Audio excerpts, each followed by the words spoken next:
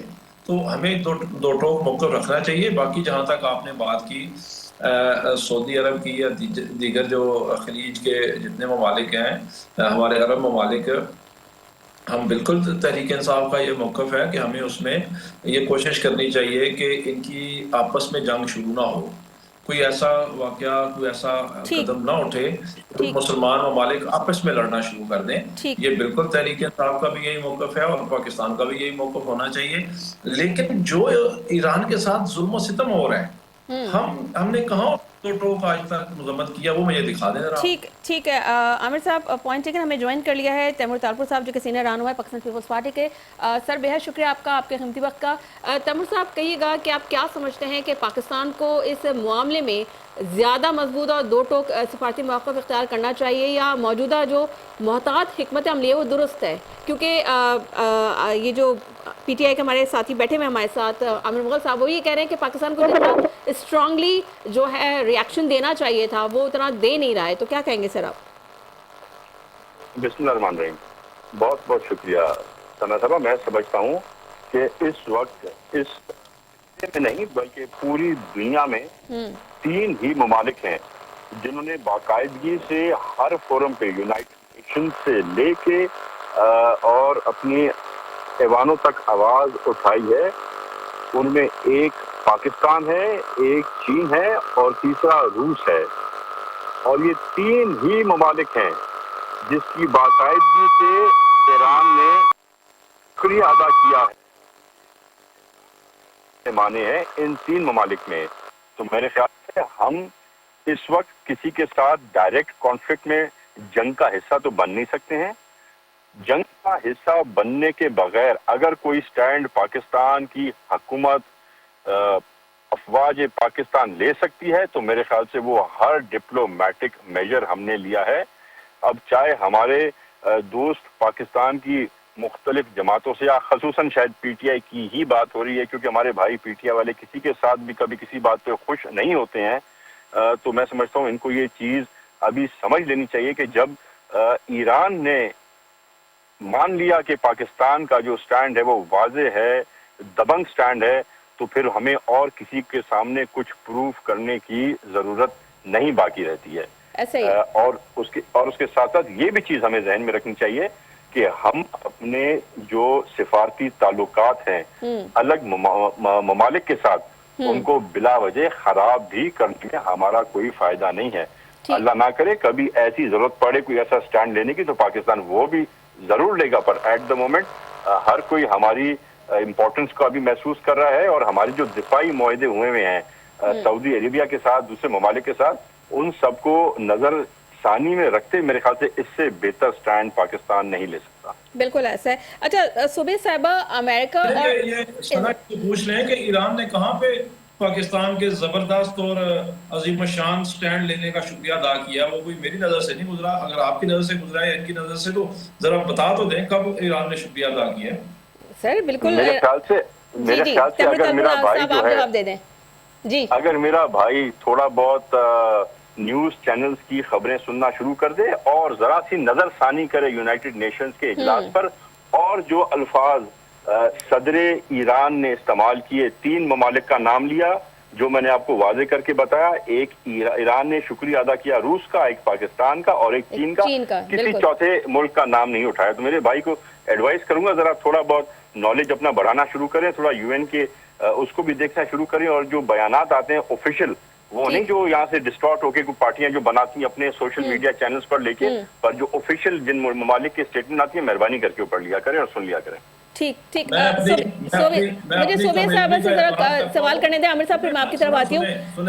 جی, میں اپنی کم علمی کا اعتراف کرتا ہوں. وہ جو ایک ٹویٹ جس کا یہ ذکر کر رہے ہیں, جو ایران کے پریزیڈنٹ نے, پزیشکیان نے ایک ٹویٹ کیا ہے, جو پاکستان جو کوشش کیا پاکستان نے معاملات سعودیہ کے یا ایران کے حل کروانے کی, اس میں ایک ٹویٹ انہوں نے کیا ہے جس کا یہ ذکر کر رہے ہیں. وہ ٹویٹ اگر پڑھ دیں تو پھر جو بات انہوں نے کیا ہے کہ پاکستان نے پتہ نہیں کیا عظیم الشان حمایت کیا. عامر صاحب کبھی تو آپ لوگ خوش ہو جایا کریں, کبھی تو پاکستان کی بات کو سراہ لیا کریں. مجھے صوبیہ صاحبہ کی طرف جانے دیں, ان سے ذرا سوال کر لو, پھر میں آپ کی طرف آ رہی ہوں. صوبیہ صاحبہ, امریکہ اور اسرائیل کی جو ایران کے خلاف جو کارروائی پر حکومت نے جو محتاط رد عمل دیا ہے, تو آپ کیا سمجھتی ہیں, کیا یہ سفارتی مجبوری ہے یا کوئی اسٹریٹجک ضرورت تھی؟ یہ ہمارے ملک کے لیے, اگر ہم اس حالات میں دیکھیں, ہمارے اس میں ہی نہیں ہے کہ ہم جا کے ایران کے ساتھ کھڑے ہو جائیں اور امریکہ کا مقابلہ کریں, یا ہم نے جو ایگریمنٹ سعودی عرب کے ساتھ کیا ہے اس کے خلاف ہم جائیں. آلریڈی ہم اس طرح کر ہی نہیں سکتے اس وقت میں. اگر جو چونکہ چاہیے تو یہ کہ جا کے سعودی عرب کے ساتھ کھڑے ہو جائیں اور ہماری آرمی جائے اور ان سعودی عرب کا جو ہے وہ ایران کے ساتھ اس ایگریمنٹ کے تحت ان کے ساتھ ہمارا فوج اور سب شامل ہو جائے اور ان کی دفاع کرے.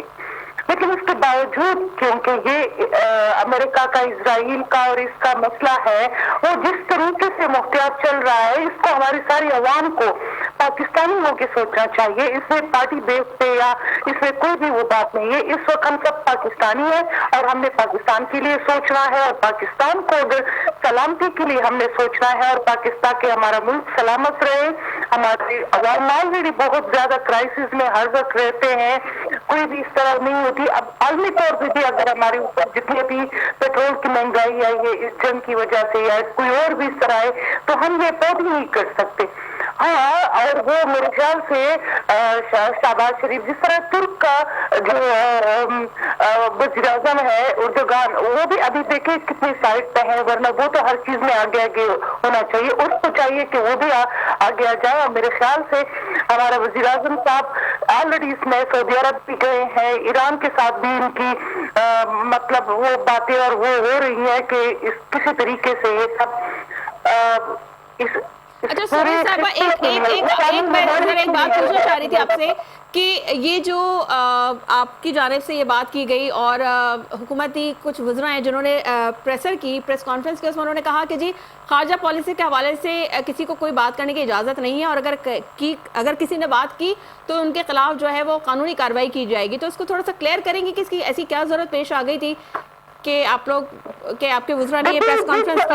جس پوزیشن کے ساتھ میں آپ کو بتا رہی ہوں, ہمیں یہ عوام کے لیے, کیونکہ آپ کو بھی پتا ہے کہ اگر گورنمنٹ جس خارجی پالیسی کے ساتھ چل رہا ہے, لیکن جو ٹاک شوز ہو رہے ہیں اور جس طرح میڈیا پہ اور ٹویٹرز پہ جس طرح پاکستانیوں کے رد عمل ہے, اور اس کا جو ہے صرف پارٹی بیسس پہ ہے, اور پارٹی تو میں تو یہ نام سمجھوں گی کیونکہ سب سے پہلے ہمارا پاکستان ہے. ٹھیک ہے, پوائنٹ آ گیا آپ کا, پوائنٹ آ گیا. ٹھیک ہے, اپنی پاکستان کی حفاظت کے لیے, کیونکہ ہمیں کسی کا حصہ نہیں بننا چاہیے, کیونکہ اگر ہمارے سوبیہ صاحبہ پوائنٹ, ٹھیک ہے نا, آپ کا پوائنٹ آ گیا. مجھے کیونکہ پروگرام کا وقت ختم ہو رہا ہے تو مجھے تھوڑا سا تیمور تالپور صاحب سے بھی میں پوائنٹ لے لوں. تیمور تالپور صاحب, پیپلز پارٹی ہم نے دیکھا ہے کہ ہمیشہ خطے میں جو ہے امن اور مذاکرات کی جو بات کرتی رہی ہے, تو کیا پاکستان کو اس وقت جنگ بندی کے لیے فعال کردار ادا کرنا چاہیے؟ آپ کیا سمجھتے ہیں؟ دیکھیے جی، آپ کو پاکستان کی پوزیشن کے بارے میں سمجھنا پڑے گا. یہ بڑے عرصے کے بعد، بلکہ بڑی صدیوں کے بعد ہوا ہے کہ پاکستان اپنی وہ امپورٹنس جو وہ ڈیزرو کرتا ہے as a nuclear only Islamic power in the world, وہ آج اس کو ریکگنیشن ملا ہے. آج آپ سے الگ الگ ممالک جو معاہدہ کر چکے ہیں، دفاعی معاہدے کر چکے ہیں، اور بھی بہت سے ملک ہیں جو دفاعی معاہدے کرنے چاہ رہے ہیں اور کرنے جائیں گے بہت جلد. تو ہم آج ون سائیڈڈ نہیں ہو سکتے. آج ہمیں وہی کردار ادا کرنا پڑے گا جو ایک انٹرنیشنل پیس کریٹر کو کرنا پڑتا ہے، اور اسی طرح سے ہم اپنا کام جاری رکھ رہے ہیں. میں وفاقی حکومت کا نمائندہ نہیں ہوں، پر آف کورس جب میں اپنے ملک کو بڑھتے ہوئے دیکھتا ہوں، اس کی پوزیشن اور اس کے ساتھ کو بہتر سمجھتا ہوں، تو مجھ پہ واجب ہوتا ہے، میں کسی بھی جماعت سے تعلق رکھتا ہوں، حقیقت بیان کروں اور اپنے ملک مجھے آواز نہیں آ رہی. یہ واجب ہوتا ہے. اوبیسلی تیمور طالپور صاحب بالکل وجہ فرمایا آپ نے کہ دیکھیں ڈفرینٹ پولیٹیکل پارٹیز ہیں، سب کے اپنے اختلافات ضرور ہو سکتے ہیں، بٹ لیکن جب ملک کی بات ہو رہی ہے، پاکستان کی بات ہو رہی ہے، پاکستان کی سالمیت کی بات ہو رہی ہے، تو اوبیسلی پاکستان سب سے پہلے، باقی ساری چیزیں بعد میں. عامر مغل صاحب، آپ کیا سمجھتے ہیں کہ موجودہ حکومت جو ہے عالمی دباؤ کے باعث جو ہے واضح موقف اختیار کرنے سے گریز کر رہی ہے؟ یہ لاسٹ کامنٹ دے دیجیے گا پلیز. جی بالکل، میں نے یہی کہا ہے کہ میرے بھائی نے ابھی تک کوئی ایسی سٹیٹمنٹ تو دکھائی نہیں، نہ ہمارے وزیر اعظم کی، نہ وزیر خارجہ کی، نہ ہمارے فارن آفس کی، کہ ہم نے نام لے کے مذمت تک کی ہو کہ امریکہ نے کیوں حملہ کیا ہے ایران پہ. ہم نے نام لے کے مذمت کی ہو کہ اسرائیل نے کیوں حملہ کیا ہے. ہم نے نام لے کے مذمت کی ہو کہ ان کے 180 کے قریب میناب میں اسکول کے بچے 10 سے 15 سال کے یا 8 سے 15 سال کے بیچ میں کیوں شہید کیے ہیں امریکہ نے. ہم نے ابھی تک یہ نہیں قوم کو بتایا کہ کراچی میں ہم نے کیوں مظاہرین کو شہید کیا ہے. سر آپ لوگ حکومت میں ہوتے تو آپ لوگ واضح دو ٹوک موقف اختیار کرتے. بالکل، پاکستان میں 35 لوگ آپ نے شہید کر دیے. اتنے تو ابھی تک امریکہ کے بندے نہیں مرے جس نے حملہ کیا ہے، اور اسرائیل کے بندے نہیں مرے جس نے حملہ کیا ہے ایران پہ. آپ نے پاکستان میں احتجاج کرنے والے 35 بندے مار دیے. اور جو باقی تیمور طالپور صاحب نے کہا ہے، بڑے سادہ سے بھائی ہیں میرے، کہ جی ہم اگرچہ گورنمنٹ کا حصہ نہیں ہے لیکن ہم ساتھ دے رہے ہیں. آپ گورنمنٹ کا حصہ تو نہیں ہے لیکن آپ نے فارم 47 پہ صدر کی سیٹ بھی لے لی. آپ گورنمنٹ کا حصہ نہیں ہے لیکن آپ نے گورنر بھی بنا لیا. آپ گورنمنٹ کا حصہ نہیں ہے، آپ نے 2 صوبوں میں لوٹ مار سے حکومت بھی لے لی ہے، اور سب کچھ لے کے پھر کہتے ہیں. بہت شکریہ عامر مغل صاحب آپ کا، آپ کے قیمتی وقت کا. سبیہ شاہد صاحبہ آپ کا بھی بے حد شکریہ. تیمور طالپور صاحب آپ کا بھی بے حد شکریہ. ناظرین یہاں مجھے دیجیے اجازت، اپنا رکھیے گا بہت خیال. اللہ حافظ.